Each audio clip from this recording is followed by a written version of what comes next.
ఏపీలో కూటమి ప్రభుత్వం నిర్వహించిన మెగా డిఎస్సీలో అక్రమాలు జరిగాయంటూ గత కొంతకాలంగా వరుస ఆరోపణలు చేస్తున్న వైఎస్ఆర్సీపీ దీనిపై సీబీఐ దర్యాప్తుకు కూడా డిమాండ్ చేస్తోంది.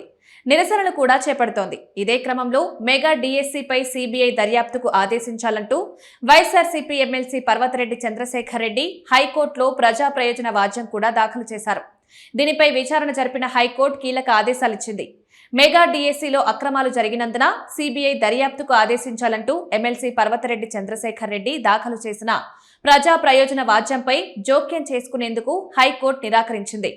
పిటిషనర్ పర్వతరెడ్డి ఆరోపిస్తున్నట్లుగా డిఎస్సీలో స్పోర్ట్స్ కోటా వల్ల నష్టపోయిన అభ్యర్థులు నేరుగా కోర్టుకు ఎందుకు రావడం లేదని హైకోర్టు నిలదీసింది. దీనికి పిటిషనర్ న్యాయవాది వారు భయపడుతున్నారని కోర్టుకు తెలిపారు. ఈ వాదనతో హైకోర్టు ఏకీభవించలేదు. మెగా డిఎస్సీ నోటిఫికేషన్తో పాటు నియామకాలను సవాల్ చేస్తూ ఇప్పటి వరకు 335 పిటిషన్లు దాఖలైన హైకోర్టు తెలిపింది. దీనిపై ఇప్పటికే విచారణ జరుగుతోందని గుర్తు చేసింది. ఇప్పుడు వైసీపీ దాఖలు చేసిన పిల్పై స్పందిస్తూ ప్రజా ప్రయోజన వాద్యం అనేది చాలా విలువైన సాధనమని తెలిపింది. రాజకీయ ప్రయోజనాల కోసం పిల్ను వాడుకునేందుకు అనుమతిస్తే దాని ఉద్దేశం దెబ్బతింటుందని పేర్కొంది. కాబట్టి ఈ పిల్పై వాదనలు వినిపిస్తారా లేక ఉపసంహరించుకుంటారా అని పిటిషనర్ తరపు హాజరైన న్యాయవాది ప్రశ్నించింది. దీంతో పిటిషనర్ అభిప్రాయం తీసుకుని హాజరవుతానని ఆయన కోర్టుకు తెలిపారు.